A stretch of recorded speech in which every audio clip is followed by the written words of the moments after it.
इस पावन पुनीत महीने में, कौन सा महीना है, कौन सा महीना है?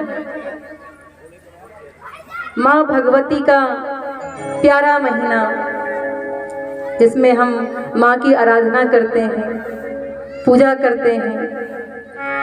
और ऐसे पावन समय में यदि आपके गांव में भागवत जी का आगमन हुआ है,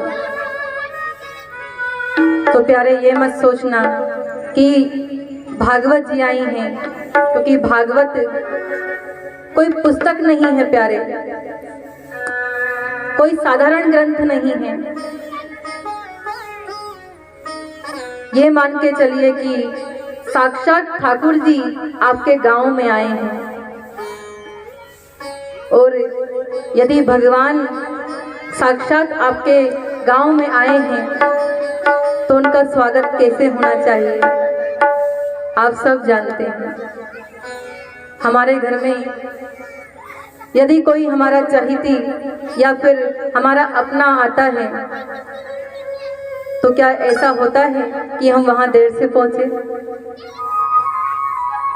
संसार का कोई ऐसा व्यक्ति जो किसी बड़े पद पर हो, कभी देखा है कि वो अकेला आ रहा हो, उसके आसपास कोई ना हो? कभी देखा है? लेकिन ये याद रखिएगा, जब आपका दुख का समय आएगा तो कोई बड़े पद वाला आपके साथ नहीं होगा। कौन साथ होगा? जितने भी लोग यहाँ संकट में होते हैं, उस समय कोई परिवार का साथ ना दे, समाज का साथ ना दे, तो कौन साथ देता है? किसके आगे आप रोते हो? ये ईगो कम कर दीजिए।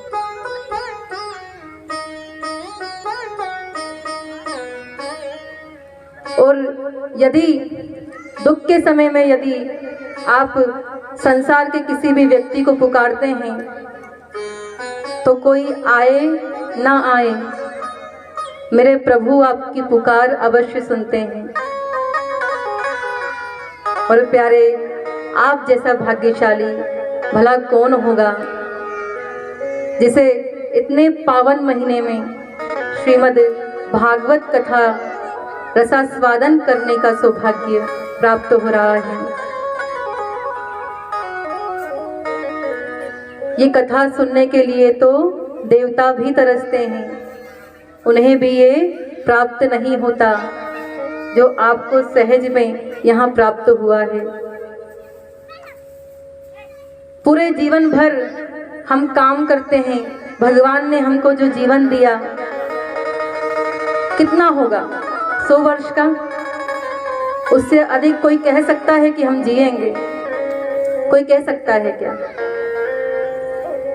जब जानते हैं कि हमको भगवान ने केवल 100 वर्ष से बहुत कम दिया है, और उसमें भी पूरे जिंदगी में कभी कभी यदि 7 दिन भगवान को देने का अवसर प्राप्त होता है, और फिर हम कहें कि हमें समय नहीं है, तो फिर मंदिर में किस मुंह को लेकर जाओगे और भगवान से कहोगे कि भगवान मुझे आपकी सहायता चाहिए? जब दुखी होते हो तो मंदिर की ओर दौड़ते हो,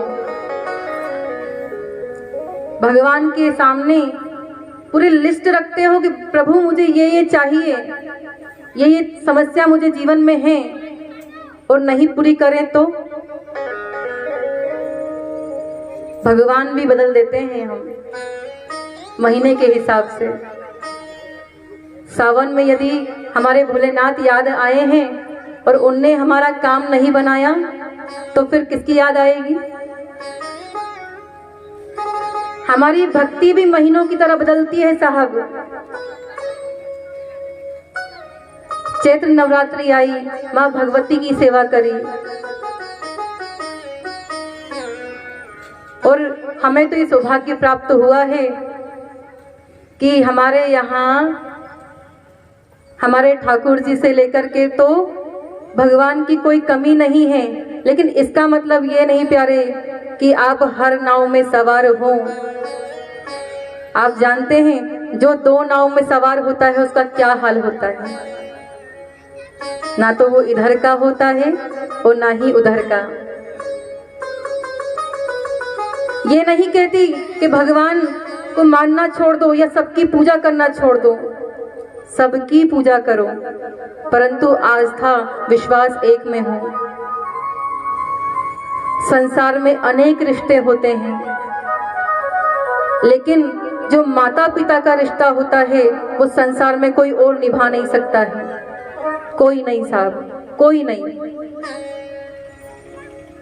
और ऐसा सुंदर सौभाग्य यदि आपको प्राप्त हुआ है तो पूरे जीवन में से केवल आपको 7 दिन भगवान को देने हैं।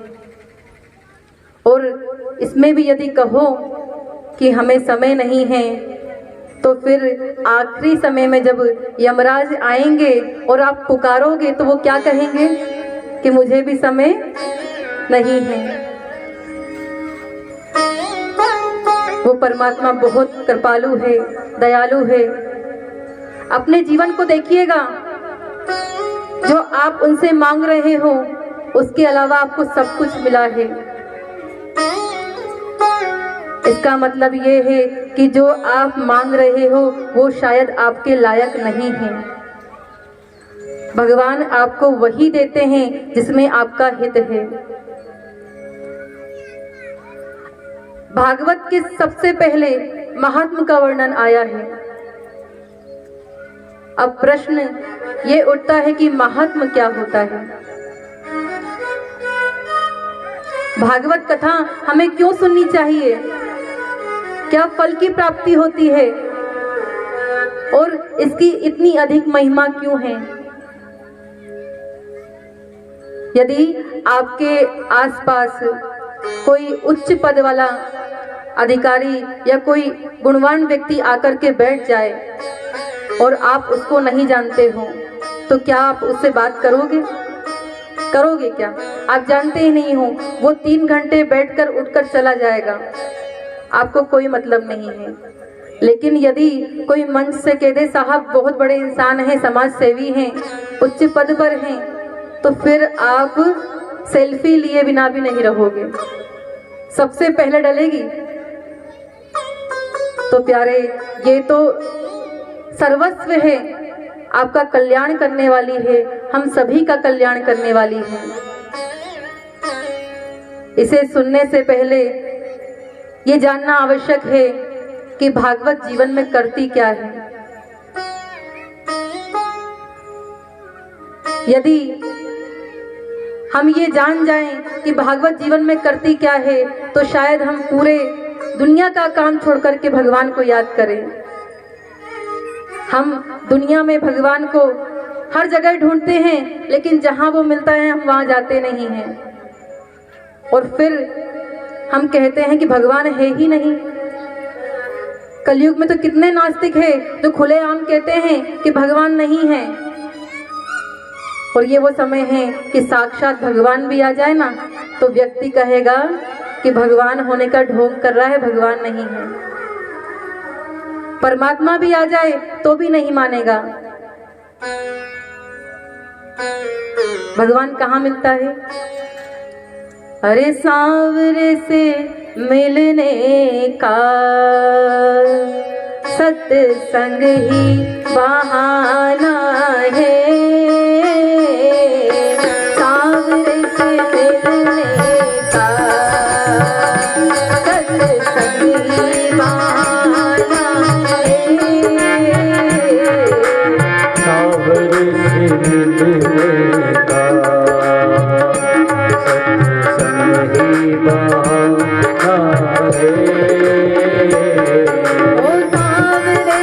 मिलने का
बहाना है?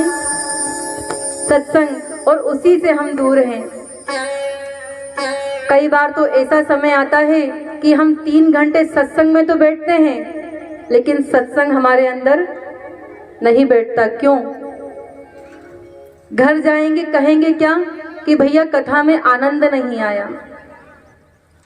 आनंद प्यारे इसलिए नहीं आया क्योंकि जो आपका पात्र है वो छोटा है, और उस पात्र को बढ़ाने का कार्य कौन करती है, उसका निर्माण कौन करती है?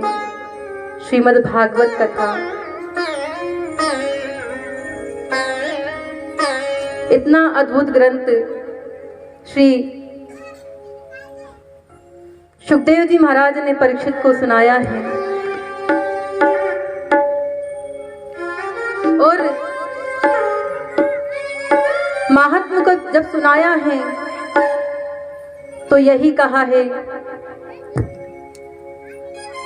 प्रथम श्लोक भागवत का आइए हम सभी श्रवण पान करते हैं। सच्चिदानंद रूपाय विश्वोत्पत्त्यादि हेतवे तापत्रय विनाशाय श्रीकृष्णाय वयं नुमः। भागवत में किसकी पूजा है?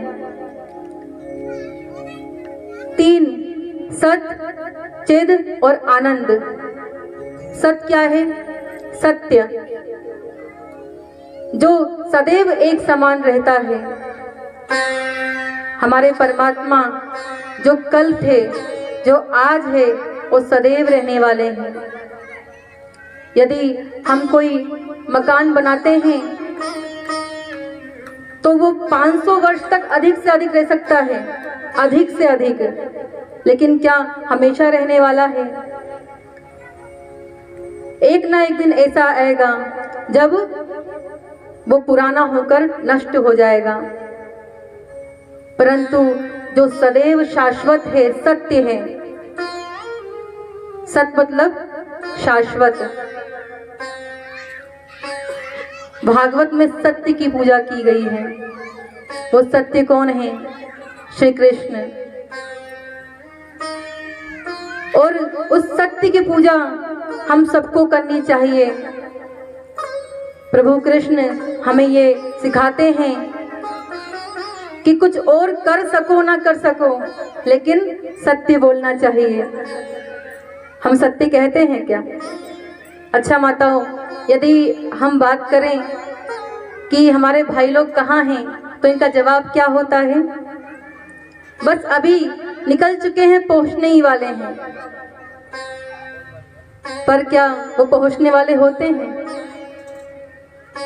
हर एक बात में झूठ, हर एक बात में। जहां आवश्यकता नहीं है वहां भी हम झूठ बोलते हैं। हम चाहें तो सत्य को बोल करके उस बात को खत्म कर सकते हैं, लेकिन हम क्या करते हैं? एक झूठ बोलेंगे और उस एक झूठ के बदले 1000 झूठ बोलेंगे, और फिर कहते हैं भगवान मिलते नहीं हैं। तो ऐसे प्रभु को प्रेम करो जो सदैव सत्य है। हम लोग क्या करते हैं? इस परिवार में, हमारे परिवार में जो रिश्ते हैं, इस संसार में जो रिश्ते हैं, पूरे जीवन भर उन्हीं को निभाने में लगे हुए हैं। पर कोई कह सकता है कि मैं इस संबंध से बड़ा प्रेम करता हूं और ये जीवन भर साथ रहने वाला है। क्या कोई ऐसा संबंध इस संसार में है जो जीवन भर आपका साथ देता हो? जब कोई नया नया आपको मिलता है तो हमारा आकर्षण इतना होता है कि हमें दुनिया में कोई और फिर दिखाई नहीं देता। हमें लगता है कि इससे तो प्यारा कोई हो ही नहीं सकता है। हम माता पिता किसी की बात नहीं मानते हैं, क्यों? उस शख्स को पाने के लिए। लेकिन जब गिरते हैं, धोखा खाते हैं, तो दोष किसको देते हैं? प्यारे, जीवन में ऐसा कोई काम मत करना जब मंदिर में जाओ तो भगवान को मुंह ना दिखा सको। ऐसा कोई कार्य कभी मत करना। जहां सत्य बोलने की आवश्यकता हो वहां सत्य अवश्य बोलना चाहिए, और जहां किसी के प्राण संकट में हो ऐसा सत्य भी मत बोलना, जिससे किसी के प्राण को हानि हो ऐसा सत्य भी मत बोलना। पहला था सत्य, दूसरा क्या है? चिद। चिद मतलब ज्ञान, प्रकाश। हमारे प्रभु कैसे हैं? हमारे प्रभु सब जानते हैं, घट घट की जानने वाले हैं। कोई तो है प्यारे जो आपको यहाँ खींच करके लेके आया है, नहीं तो क्या आदमपुर पठार में केवल छावनी में इतने ही लोग हैं? इतने ही लोग हैं क्या? लेकिन आप यहाँ आए हो, इसका मतलब ये है कि आपने जरूर कोई ना कोई पुण्य किए होंगे। पता नहीं कितने जन्मों के पुण्य जब एकत्रित होते हैं तो आपको भागवत कथा श्रवण पान करने का सौभाग्य प्राप्त होता है। और इसमें भी सबसे बड़ा व्यवधान है निंद्रा देवी। कौन है? अरे संसार में मखमल के गद्दों पर नींद की गोली खाने के बाद में भी, ऐसी कमरों पे सोने के बाद में भी जो नींद नहीं आती है वो कहाँ आती है? भागवत पंडाल में। क्यों? इसका मतलब ये नहीं कि कोई दोष है। संसार में कहीं संतोष, कहीं शांति मिले ना मिले, पर भगवान के द्वार पर शांति ना मिले ऐसा हो ही नहीं सकता।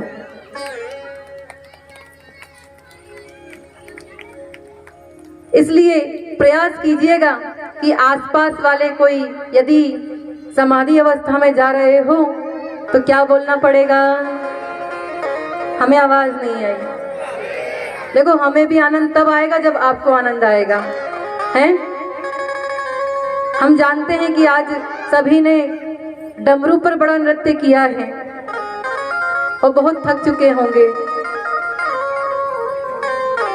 लेकिन भागवत में जो सेवा आपकी लग रही है, ये सेवा भी किसी को प्राप्त नहीं होती है। पहला क्या बताया हमने? भगवान का स्वरूप कैसा है? सत्य। दूसरा चिद। चिद मतलब ज्ञान और प्रकाश।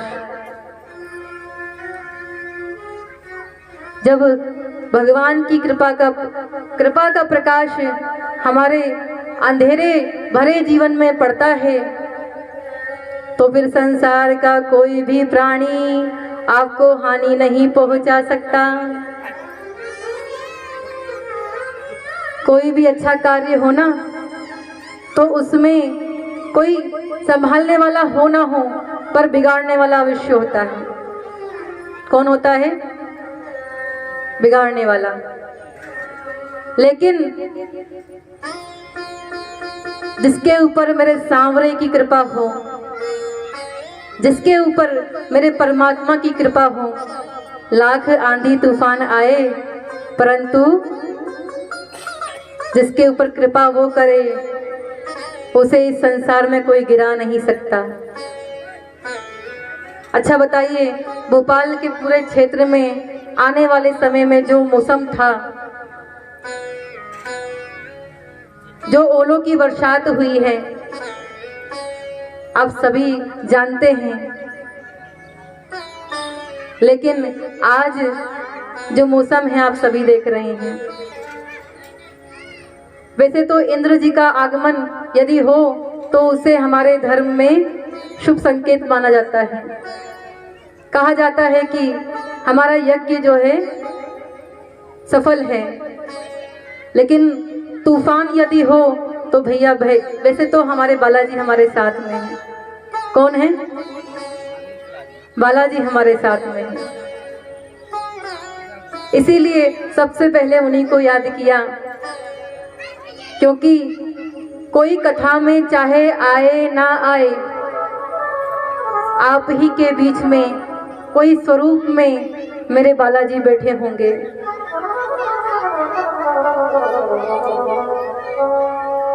कीर्तन में कोई आए ना आए, पर मेरे सरकार,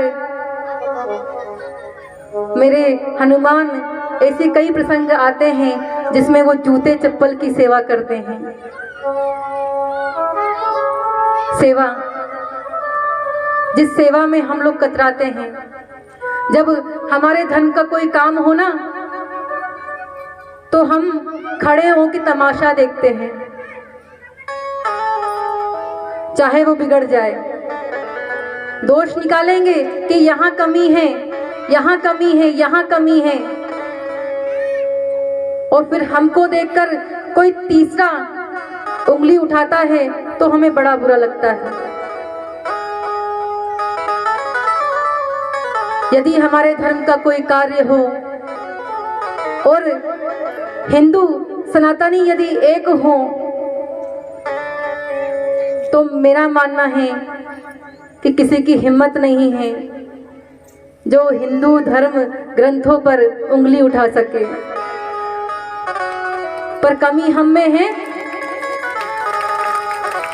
कमी हम में है ना। यदि कोई कार्य बिगड़ रहा हो, सबसे बड़ी सेवा भंडारे की सेवा। आज के समय में यदि आप कहीं धार्मिक आयोजन में जाएंगे तो सूट बूट पहन करके जेब में हाथ डाले खड़े रहेंगे, और कार्य बिगड़ रहा होगा ना तो 10 बातें कहेंगे, ये बुरा है, ये बुरा है, ये बुरा है। अरे ये तो सोचो कि भगवान ने जिसको वो सौभाग्य दिया है, तुम उस लायक नहीं हो। भगवान की सेवा को ऐसे ही समझा है। कितने जन्मों के पुण्य जब एकत्रित होते हैं, तब कहीं जाकर के आपको बुहारू लगाने की सेवा मिलती है। हमारे वृंदावन में बुहारू की सेवा को सोहनी सेवा कहा जाता है। हम यहाँ यदि हमारे घर का आंगन हो तो उससे 1 इंच बाहर झाड़ू नहीं लगा सकते। क्यों? क्योंकि वो हमारा हिस्सा नहीं है। पर हमारे वृंदावन में कण कण में हमारी राधा रानी का वास है।